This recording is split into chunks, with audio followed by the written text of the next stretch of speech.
Et on poursuit à Rouyn-Noranda puisque la Ville dresse un bilan très positif des investissements en construction sur son territoire l'an dernier. Charline, la Ville enregistre une hausse importante. Oui, de 10% selon le bilan dressé hier soir en séance du Conseil municipal. Au total, ce sont près de 200 milliards de dollars qui ont été investis, ce qui a permis de donner le jour à 243 nouvelles unités, dont 120 sont des logements abordables. La ville a également pu concrétiser 8 projets majeurs, comme le centre aquatique Aniko Eagle, la clinique interdisciplinaire en santé globale de Lucat ou encore le bâtiment du groupe Dion. Il faut dire aussi que les permis ont tous été délivrés dans des délais ciblés. On écoute le conseiller municipal du district Noranda Nord du lac du Faux, Daniel Camden, qui fait le point sur cette année positive. 2025 a été une très belle année de partenariat entre la Ville et les différents partenaires qui construisent des logements. On a eu une hausse de 10 de la construction résidentielle et la construction sur le territoire. Fait que c'est vraiment des belles annonces qui ont été faites. Si on pense au logement social, on est rendu maintenant au-dessus du 1 de taux d'occupation. Donc, ça aussi, c'est très intéressant.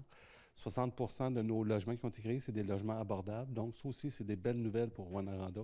Je pense que quand la Ville a mis des efforts pour réduire la bureaucratie administrative, puis aussi le partenariat avec les entreprises qui sont au rendez-vous, qui sont présentes présentement pour développer Rouyn-Noranda, je pense que c'est des belles nouvelles pour notre milieu.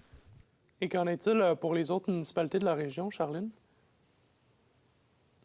Eh bien, nous avons échangé avec Serge Allard, le maire de Val-d'Or, qui se dit plutôt satisfait en termes de construction de logements en 2025, bien qu'il observe une légère baisse comparée à 2024. Pour 2026, il souhaite travailler sur l'attractivité en se dirigeant vers des maisons unifamiliales ou encore des habitations abordables, sociales et intermédiaires.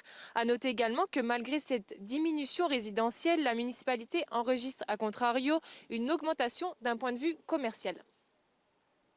En unité de logement, on a 227 unités de logement, comprenant des multi-logements, des maisons unifamiliales et tout.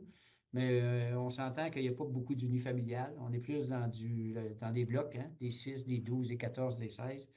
Puis, si vous faites une comparaison, on a 227 en 2025, on avait 279 en 2024. À peu près le même montant en 2023. Que ce soit à Rouyn-Noranda ou à Val-d'Or, les deux municipalités prévoient une année 2026 encore plus positive. Bien, merci beaucoup, Charline.